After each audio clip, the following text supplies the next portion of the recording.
actually, this is one of the big things about Romania. When I first moved to Romania, me and my brother went to the club, and we walked in there, and we saw like dudes, like 2 gypsy dudes or 2 old dudes, and they'd have like fucking dirty women on their table, right?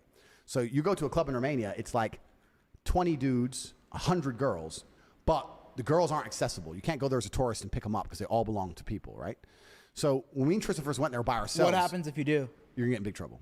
Fast. You beat up? Death? Yeah. Like, it's not death. It's just like they're going to be.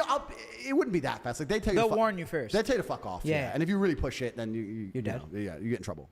But wow. But me and Tristan went there. We understood the vibe. Did it? So when we went to the club, because we saw, well, we ain't getting shit here. We're by ourselves. We left after 20 minutes. We went to the club ourselves next week, but we had the cam business, so we went ourselves with 20 girls. So to the Romanian, like the big boys, the bosses, they were like, whoa, these are Westerners. Not many Western dudes have 20 bitches on tap to just pull out hotties. And walked in there. In Romania? In Romania, yeah. We had all these chicks there. We had chicks everywhere, all around the world, whatever. We had different studios.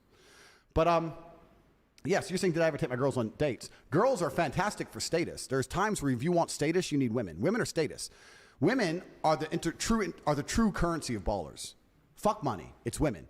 If I go to the Bugatti dinner, everyone there's rich. Everyone's got Bugatti. Everyone's got Rolex. Everyone's got a nice house. Everyone's got a boat. Who cares? But who has the bitches? But who's sitting there with 2 wives? Yeah, facts. Me. You're sitting there with a hooker who doesn't really like you. You can see it in her eyes. You're sitting with a wife who's old and ugly. You're sitting with a bitch you don't fuck. I'm sitting here with 2 wives who adore me and are both gorgeous. Who's the rich guy? I could be the poorest man in the room, but I'm the guy they want to talk to. So women are the true currency of international ballers. So you need to be able to pull hotties out your ass just for fucking status. So if you're saying, do I take girls out? Not to give them fun or nothing. There'd be scenarios in which, yeah, I need to bring the baddies. It was pure status thing. Yeah, I'll just roll up with fucking 10 baddies. Boom. That's true. Walk in. Boom. That's it. You have Right? a hot girl with You you? get respected, though. I mean, You get respected, yeah. Bitches all over you. But Yeah. no, I'm gonna say something. When you have a hot girl with you and you introduce her to somebody and you know she's hot, it's like she's with me. It's a status. thing. It's a status. So having hot women is a You status. ever felt that? Yeah. Why are you laughing? Because he was. I don't know. I have felt that. He was just being. He's just. No, I was being just funny. asking. No, have you but ever, I have have you felt ever that dealt before. with that? Or? Yeah, I have. Oh, okay. My Wait, dad so- and his friends are fucking 75. So Andrew, you've never had a girl like kind of like intimidate you in a way where you're like, fuck, I'm kind of nervous around this chick. No, I'll tell you why. Yeah, have you ever had that? No, because I live in a very, very. Let me be very correct in my language. I live in a world which is. I like to think I'm very true to the base instincts of humanity. Should I shut up? Or should No, I no, keep it's going? good. I love it. Cool. This is our longest episode, I think, probably. Bro, I got 10 more hours. Right. I like to think I live very true to the base instincts of reality. And the base instinct of reality always has been, to a degree, violence. I'm not a violent person. I'm a very peaceful person. But as long as I'm not threatened with violence, it's very difficult for me to give a shit about anything else. And that's because I've been threatened with violence so many times and I've been in so many scenarios. Outside of professional fighting, I've been in so many scenarios where I really thought I might die. As long as that's not happening, I don't really give a shit. So if I'm sitting there with a bitch and she's hot, intimidated what? She ain't got hands. She can't slip a jab. She can't fight. Which like that's one of my brother. Shout out to my brother Tristan. That's one of his best sayings. When he gets caught cheating, or his girls go crazy, or they catch him do something. His number first thing, she ain't got hands. So, like, what are they gonna do? Blow you up on WhatsApp? And you're gonna block you? Oh, don't block me! You the fuck? They can't do nothing. So intimidated? Why? How can I be intimidated by a chick? Because she's hot? I don't understand. Like, I'm intimidated by certain scenarios where there might be a consequence or a repercussion. If I go on a date and she doesn't like me, cool. Give a fuck. Like, Are you still fighting or no? You have scars on your knuckles. yeah. Go stay ready, my friend. Stay ready. I saw you want to fight. You want to fight Jake Paul? So yeah, I made the video saying I was going to fight Jake Paul when he first called out Conor McGregor. Do you remember when he did that first call out video? Oh, the first one was savage. It was savage. I gotta be honest, it seems beneath you though. If you're as rich as you are, you got the status, why would you want to go fight Jake Paul? Yeah, so I made that video when he first called out Conor McGregor because I thought he was being disrespectful. How is that beneath him? Jake Paul's pretty fucking Jake Paul's big. big. Jake Paul's pretty big, but I think that Conor McGregor, at the time, I thought that Jake Paul was just disrespecting fighters as a whole because fighting is a really hard life. Well, back then it was like, whoa. Yeah, but now it seems that Jake Paul is taking his boxing career very seriously. Yeah. Got it. He's taking it very, very seriously. So I'm no longer angry at the guy because he's now a boxer effectively, and he's using attention. He's using provocative marketing to make himself as much money as possible. I, of all people on the planet, cannot sit here and shit on that Oh fucking my game. God, yo! So I get what he's doing, right? Could you imagine a press conference? Him and another fighter talking shit at a fucking press conference. I would love to see you. Would you, gotta are do you, it would for you, the pressy, would you bro. do that? Do what? Would you do some gotta sort do of it for the large scale pressy. boxing fight, or how about MMA? I fought a year ago MMA. I sparked him. I'm open to all things. Would you rather box? Because kickboxing, no one's probably no one really you know, cares. no one's watching I'll that. fight MMA or boxing. Doesn't matter to me. I'm very. Let's get Andrew Tate in the UFC. Yeah, I'm open to it, but it's a lifestyle that I lived for a very long time. Understand that from the age of 17 to the age of 27, for 10 years of my life, all I did was train.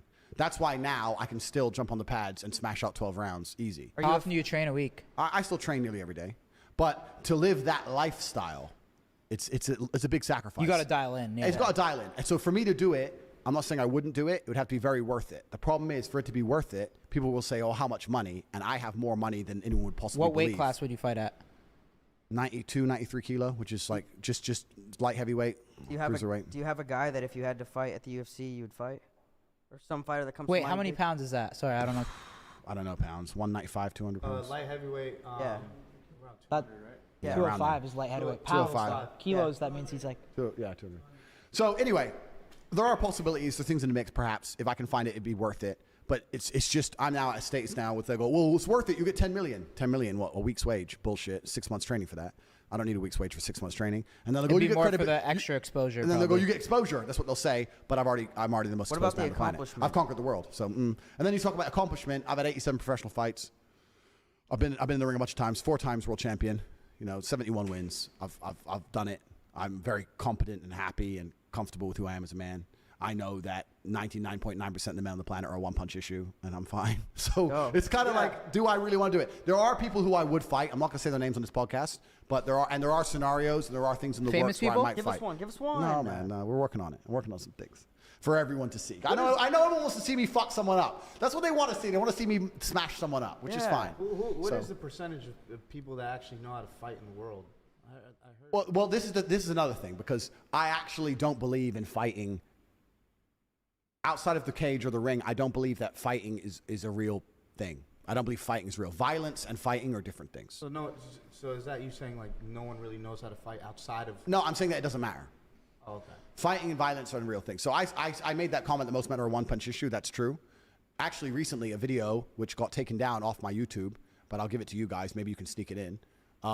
Me and my brother were in the nightclub, and some guys, 6 guys, were sitting on our Chiron taking pictures, and someone told us, sitting on the hood of the car, and we left the club. We rolled up. It's all on CCTV, and me and my brother attacked the 6 of them and put them all asleep. This is in Romania. So, like, we're still about it. Like, That shit's like a movie. bro. dude. But you know what? You know what's cool? Wait, where was this? This is in Romania. Oh, okay. Me and Tristan, it's kind of like, man, because we grew up together, we lived together, whatever. And we know each other so well, we can talk without talking. So as the taxi pulled up, we were literally praying they're still fucking around near our car, right? Because they were sitting on the front of the car, sitting on it.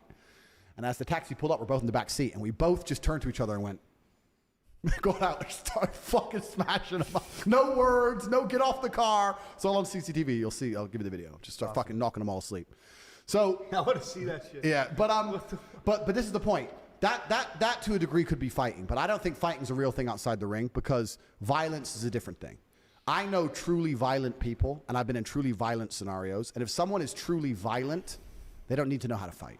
And I'm saying if someone who is violent wants you, you're going to die. Violence is 10 men with machetes. Violence is spray the matic. Violence is run him over with a car. Violence isn't, hey, bro. That's the olden days. Let's go outside, have a fucking. That's all gone now.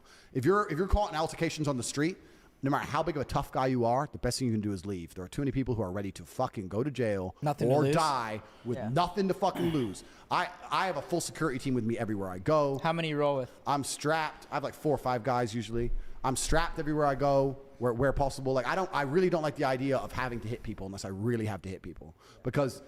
You're talking about fighting and violence. How many people can't fight? You can get a guy who can't fight in an SUV who sees you on the sidewalk and just thinks, fuck this guy. Bro, it's a dangerous world. And even now, especially like in London, I know boys who've been pack stabbed. When 4 dudes roll up with blades and jump you, man, you're dying, man. You're dying. It only takes one fucking wound. Oh, I know Krav Maga. You don't know shit. You ain't Steven Seagal. You are dying. It doesn't matter. You know to kickbox, box. Amir Khan got robbed for his watch. Fucking ex-world champion. They fucking ran up on him, took his watch off him 2 weeks ago. What'd they do? They pull a fucking sword. 4 of them. Give me it. What the fuck you gonna do? That'd be the worst What you gonna feeling. do? Slip? Huh? That'd be the worst feeling. Getting your watch robbed. Yeah, Oh, it bro. happens. That shit happens a lot. Bro, Especially in London's crazy. No, it happens in London- Miami. Saw. Whoa. It happens in Miami a lot. I know Really? people. London's nuts now, man. And in London's London, a shithole now, or what? Bro, shithole. Google, anyone here sitting here, Google London stabbing and click on the news tab. I saw stab, that stab, every day. stab every day. And they stab first. They don't come up and say, give me the watch. They come up and stab you. And you're like, what the fuck? You start bleeding out. And then they take off your corpse. They don't give a fuck, bro. It is crazy in London. London, I have a full security. I do not walk the streets in London. I do not wear a watch. I have a full security team. Everything. London's getting bad. And it's not just even the nice areas. You can go to the Knightsbridge, Mayfair. They'll get your ass just the same. There's people in London who just don't give a fuck anymore. And it's getting crazy. And the Americans say, well, this is why we need guns to defend ourselves. Well, not really, because then they'd have guns. So now what? Like, it's a mentality thing. The mentality of people is dangerous. It's a hard heart that kills. You have to be really about it. This is what most people don't understand. People who play gangster and play tough guy don't understand that you don't really want to play that game because you're going to play a game with people who aren't playing. Yeah. A true hard heart is different. There are people, if they want someone dead, he's going to fucking die. They don't care. Daylight, broad daylight, his wife, his kid, they don't give a shit and they'll do the time. These people exist. They're all over the fucking news. You really want to walk around playing gangster with people like that out there in the world? You want to learn to box and say, oh, I can defend myself now? You can't defend yourself for fuck. I defend myself with large walls, a bunch of weapons, and being hard to access. That's how you defend yourself. You do not defend yourself thinking I can kickbox, let me run around the streets. And there are people who still do it, but I think the world's on a decline. I think the Western world's getting worse. I don't think it's getting any better. I think that all the problems we're seeing now are going to be 10x, 20x, 30x as people get fucking hungry across the next 10, 20 years. And I think if you don't have a plan to defend yourself or at least move to a place where you don't need to defend yourself in real time, people are going to start getting fucked up bad. What do you think's about to happen? Just complete anarchy? I don't think it's going to be complete anarchy, but there's going to be a lot of crime. There's going to be a massive polarization. The polarization already exists, right? In Western nations, there's already a polarization because there's no longer any morality which is built into the populace. I live in a poor country. I live in Romania, which is technically poor. It's one of the poorest countries in Europe. It's very, very poor. The average wage is like $400 a month. The police drive Dacia Logans. The police drive cars that can't even go above 70 miles an hour. I've never seen a police chase. When the police stop me, I say, why don't people run? We can just outrun you. He goes, oh, well, you know, why run when you can just get tickets? It's very much people, the police force isn't heavily armed, like none of this shit, but it's safe in general, unless you piss off a big guy. The crime is very organized. There's no random crime. It's very organized crime. Organized crime keeps society functioning. Organized crime is very, very functional. I would rather live in a country with organized crime than unorganized crime. Unorganized crime like London. No, but unorganized crime like London is wrong place, wrong time, get stabbed, take your watch. Organized crime is you have to go and make an enemy. You have to piss someone off. And you usually get a warning. So unless you're a fucking jackass, you'll be fine. It's only if you want to go into industries which are competing with them, or if you want to like do something they don't like. I know that a lot of the gangsters in certain towns in Romania keep the drugs out. The towns are drugs free. People try to sell drugs. They're the ones who died. So there's no drugs on the streets because they don't like drugs because their children go to school. So you have drug-free cities. American police can't get a city drug-free, but the mafia will. They'll get a city drug-free because if they catch anyone fucking selling that shit, they're fucking disappearing. So organized crime can actually be pretty good for a society because as long as you don't piss these people off.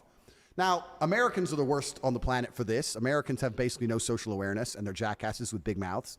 So an American might go to a place like Romania and get drunk and be like, hey, bro, man, I do what I want, bro.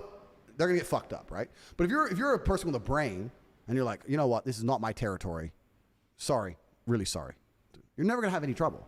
So organized crime is a good thing. So Romania is a very, very poor country, a lot of organized crime, but in general, it's extremely safe. Girls walk alone at night, all in the middle of parks, 3 a.m, through a park. You'll see some hot, beautiful chick just walking through the park. And I said to people, like, isn't she scared? Like, what if someone were to attack her or whatever? And they say, no, she's a Romanian girl. Like, a Romanian man would not hurt a Romanian girl. There's like a unity. There's a morality. Romania is the most Christian country in the world. It's like there's a common sense of morality, right? So they would never just hurt someone random because they see themselves in them. America doesn't have that. No. Yeah. America has none of that. But America's more diverse too, right? More diverse, which is why when you look into it, and hey, bro, I'm brown. I'm half black, half white. My father is African American. So we talk about diversity. I'm not saying it from a racist standpoint. I'm saying the reason it's propagated by the Matrix is because it divides society, which is what they want, as we discussed earlier, which we can go into another point, but I don't want to get the podcast taken out. But I'm just saying that when you live in a homogenous society like Romania, where 99.9% people are Romanian, they see themselves in other people. So when the country goes broke, because it's already broke, now the country's poor, crime doesn't escalate. America's a different story. As soon as America starts running out of money and people start getting broke in America, it's a free-for-all. As soon as people start, I can't eat. Look at the looting. I've never seen looting in Romania. No one's ever looted a store. None of this shit. In the riots, Romania had huge political protests because one of their presidents got caught stealing billions. Massive protests. You can Google it up like you've never seen. Bigger than BLM. Huge. Not a single store looted. Not one. Why? Because that's some family store. There's morality left. That looting shit was fucking Bro, there's no morality. crazy. So you're saying what's going to happen? I'm saying in the Western world, without morality, the only thing that keeps people in line is fear of the law. The second that's gone, you better get on a jet, G. It's going to be a fucking shit show. I think some crazy shit's about to go down It's in going our to be a lifetime. shit show, If man. shit does go down, can we bunk up with you or?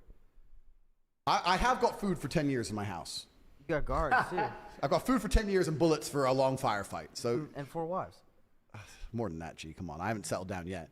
But yeah, I think yeah, and it's interesting. Like people, we can talk about a whole bunch of shit, but when you're talking about wealth and money and stuff, the rich truly understand this. The wealthy of the world are starting to understand this. Americans are actually a very unique type of people because I am American as well. So when I say these things, I'm not hating on Americans. I'm American, right? But Americans are unique because like when Americans make a bunch of money, it doesn't really cross their mind to leave America. The PSYOP, the most free country, we're the freest. Free to do what, G? What are you more free to do? Like, how about this? I'll go drive 200 miles an hour in my Lambo in Romania, and you drive 200 miles per hour in your Lambo in America, and let's see who gets some more trouble. What are you free? You can't drive fast. Well, probably freer than China or something. Freer than China? Who's not freer than China? Yeah. Well, I mean, like, but I'm saying that there's most places, you can go to Portugal and do whatever the fuck you But you want. said it yourself. Like, so, but I'm saying the PSYOP is so large on the American populace that a lot of the money still stays inside of America. But in other countries, people are more open and agile. But I think as the internet comes, as people start to realize, wait, I'm an American, I'm earning X amount of money, I want to move to Miami and or I can move to Croatia. I think there's a lot of good people in America though course too, there is. but there's a lot of idiots too. Completely. I'm not hating on Americans. I'm saying that when the wealth of America starts realizing that their money will get them further, they will be safer and they'll have a better quality of life outside of the USA. That's the problem for the USA. I'm not hating on the people. Yeah. I'm saying that the American mindset is still America, America, America. Everywhere else is dangerous and poor. Yeah. But Americans haven't traveled much per percent of the population. But once they realize there's other options, a lot of Americans will be like, wait, instead of 10 grand a month in Miami, I could spend $1,000 a month in Croatia. Hotter women, zero crime, better. Like the weather's Hotter just as chicks good. in Croatia? Yeah, Croatia's badass, man. I mean, Hotter than Miami? Miami has a lot of hot girls, but okay, let me change it from hotter. Let me change it to better quality. Okay. Here they go to church. They're innocent. You can show them the world. You ain't showing a bitch here in they have Miami like nothing. one body. Yeah, So that's for us three. 50's like for Stay in you. Miami, G. Yeah. But that's my point. So Miami likes you're talking about what's Mo. going to happen. I think that as wealth starts to flee the West, there's going to be serious issues. That's why there's going to happen. That's scary shit. Scary shit, bro. But I might be wrong. Who knows? I'm some No, I crazy think idiot. I agree. Oh, I yeah. think I just feel some crazy shit's coming. Like Yeah. people are just getting more and more And divided. polarized. The government's market's getting fucked, crazier and crypto's crazier. fucked, everything's fucked. But they polarize us on purpose. Like I'm not gonna. I think it's going to come to a complete crash, and it's going to take a total reset for humanity to ever get back to. True, but How the long problem do you is think, the total reset. I have no idea. The total. I think in our lifetime. But this is the problem. Whoever is powerful enough to construct a total reset will construct it in a way that we have even less freedom than we've ever had. True. That's what the reset's for. They're trying to destroy it all for the reset, so they can come along and say the only Oh way my we can God. keep you safe, the only way you are safe is if you obey. Let me give you guys some examples. Some very simple Bro, examples. that's No, yeah, fucked. 100%. Let me give you some examples, right? Because once the only thing that's preventing a huge reset right now is the human element. The human element is the one thing that they're combating against. So we were talking earlier about What do you mean by the human element? Right, we're talking about kids going to school and the mother involved and the human ideas, the human element. So let's give an example. The last 3 years, there was a pandemic, blah, blah, blah. They made all these crazy rules. The rules only exist if the police enforce them. And during the pandemic, I traveled the entire world. I never stayed still for a second. I managed to get in and out of every country I wanted to. I did whatever the fuck I wanted. So Sweden never locked down. They don't want to talk about that. They don't talk about the fact that in Stockholm, in nightclubs, it was full of chicks and it was completely fucking normal without masks. whole time? The entire fucking time. So I'm in Stockholm for 3 months, right? So you can go to Stockholm, go from country to country, whatever. The country where the police forces are more professional, more inside of the matrix, had stricter COVID rules than the countries where the police are more corrupt and more lazy because you can't enforce it. So if I was in Serbia and didn't wear a mask and the police over there comes and said mask, I said, bro, this is stupid. I'm not wearing a mask. Okay. He doesn't get paid enough. He doesn't care. American cop, you better put it on, bro. Put on the mask. Like, so the police force, the more matrix minded they are, the more strict the society is going to be. And I'm saying the human element because there are certain laws that they'd love to make, but they can't make because they're too far for the police, even in completely controlled countries, Western countries, to enforce. If they were to say to the American police, kill everyone with the long hair, the police wouldn't do it, right? But the human element is being removed. This is what I'm trying to say. All this shit with electric cars and AI and all this stuff. Wait until the police are robots. Wait till they bring on the new COVID shit and there's no human element in the enforcement. Wait till it's fucking pure robotic. When they program the robots, if he ain't got a mask on, take him out. I think there's going to be a new... They won't give a fuck. There's not going to be, that's a grandma without a mask. It's not going to be, oh, that's my brother without a mask. It's not going to be, you know what, this pandemic's gone on too long. This guy doesn't have a mask on. It's not going to be, he's asthmatic. Da-da. There are certain things you could, even as stupid as the police were during this thing, because the police proved themselves to be fucking retards. As stupid as they were, you could still reason with them. Maybe not in America, but in many places in the world, you could say, gee, I'm not wearing a fucking mask. It's a wedding. I want to take a wedding photo. And they'd be like, okay. Like, in many places in the world, COVID wasn't really that real because the police didn't really enforce it because they knew it was stupid. Once it goes robotic, then that's the great reset. And here, do you know how they're going to do it? They're going to do it under the guise of safety. They're going to come along and say, all these accidental shootings by human cops, accidentally killing people, we can't trust police officers as people because we're all flawed. A machine never makes a mistake. You're going to be safe with the machine cops. Don't worry. The machine cops come along. And when the machine cops have replaced us all, then the enslavement But we're begins. a long ways away from that. We're no? okay. Then let's take electric cars. Electric cars is the same deal. Electric cars is the same thing. They want us all to have electric cars because they can turn your car off. That's all the reason they want you to have one. They can turn it off. They can't turn off your combustion engine, but they can turn off your fucking electric car. So they're forcing us all to have them. What about for the environment, though? Here we go. Now let's talk about that. Talk about that bullshit. They want electric cars so they can stop you moving. So that's the whole point of it. You think they give a solitary fuck about the environment? You said environment. The amount of lithium they're digging up to make these batteries is doing more damage to the environment than a fucking petrol engine could ever do. You're telling me about the environment, and these people are so scared about climate change, but then the second they get I think money... they're just doing it because it makes money, though. Because people will buy something to feel environmentally friendly. What I'm saying Like, is... I don't think Elon Musk's sitting there thinking, oh, I want to turn people's cars off. He's thinking, people are going to buy electric cars Correct. to save the environment, Correct. and I'm going to make fucking Correct. money. But the people who are in charge of the world are going to propagate... Yeah, they'll get behind They're it. going to propagate it and purport it under the guise of control because that's all they're interested in is more control. Is he behind it then, too? It's Or not. is No, he I think control- I actually believe Elon's a relatively good you guy, met just it? making a good product. The point I'm trying to make is this. The way they're going to make us, because if Elon was a good guy making a good product, fine. But why are they going to force us to have electric cars? Because it's coming. Already in Europe, you can't sell diesel cars after 2026. Really? Yeah, already they're stopping. Look it the up. fuck? You can only buy electric Is cars that in within the 10 US or years. No, they don't care. then- Not yet. That's crazy. Yeah, but then every manufacturer is just gonna start to make electric cars. Correct. So so not about Elon, because all the manufacturers make electric cars, right? America, the reason America is delayed in this, because America, a lot of the lobbying to the government is done by oil companies. That's also why America doesn't have rail. Have you ever wondered why America, as big as it is, doesn't have bullet trains? Doesn't have what? Like bullet trains, like China or Japan. They have bullet trains. They have 300 mile per hour trains that are never late for even a single second. America would be perfect for that, but they don't have it because big oil comes along, lobbies the government, makes sure all the rail projects are shut down, so you have to drive your ass on the freeway, on these huge freeways, which is good for the oil companies, for the gasoline. So that's a side note. So that's why it's delayed in America, because the big oil is involved. But if you look at Europe, most European countries are already starting to say you have to have an electric car. You can still drive your petrol car, but you have to buy an electric car or a hybrid by 2026. Lamborghini's just gone hybrid. Aston Martin's new car is a hybrid. Even the supercar companies are going hybrid because they know they're going to have to, right? And What they're about doing this under the guise of climate change. What did I say earlier about the Trojan horse? We care about the planet, climate change, climate change, climate change, climate change. The Trojan horse inside of that is we're going to control you. We're going to stop you eating as much meat. We're going to stop you flying around on planes. You're going to have an electric car that we can control and we know exactly where it goes and we can turn it off. We're going to stop you doing X, Y, Z for the environment. But the people who are in charge of the world who purport this shit, are they flying on economy planes or are they flying on jets? Jets. They're flying on jets. When they get rich and they're so scared about sea levels, they buy a nice big mansion on the water. You ever notice that? Do they get? Oh, I thought the sea was coming, but you want a fucking mansion on the beach. You're not very scared of it now, are you? And they'll also have armed guards and say that people can't have guns. Can't have guns. So this is what I'm saying. All of these things that the Matrix purports, it's all fucking bullshit because the people who actually fucking involved in purporting it are not concerned by it on any level. And they're going to come along to you and say, for the environment, don't eat meat, drive your electric car on Tuesdays, the only day it's going to turn on. Fuck you, you're a peasant, you're a slave, you're a peon. That's what you are and that's what you'll be. If you try and go to the protest about being a slave, we will shut your electric car off. Fuck you. Fuck yeah. Slavery's coming. And if you resist too much, the kill bots are going to turn up to your house, fucking drag you to Gulag Center number 7. That's the future of humanity. We're living in one of the last free times. Sounds I believe. fucking lit. Yeah, it's All coming. right. It's coming. Mind fucking, yeah. Well, should we wrap? Andrew Tate, you're the fucking man, bro. Yeah, you're the man. Thanks. Thanks This for is hanging great. out with This us. was by episode. far. How long was this, boys? Like 2.5 hours. 2.5 You're the hours. fucking man, bro. We usually go for like 1:15, right? Yeah. This was great, though. This was amazing. This is Bro, awesome. You're the bro. man. I'm warmed up now, so we can do another one sometime. Yeah, let's Yeah. do it. So Thank what's you. good? Good What's good for the rest of the week? Is there anything we should do? Like, I want to fucking. Well, can we kick it for a little bit? We'll smoke a cigar out there and talk about it? Yeah, we Yeah. can sit a cigar. We can sit with a cigar. Let's chill. I'll get you guys. I'll speak to some of my friends in Croatia and get you guys a list of cool shit to do.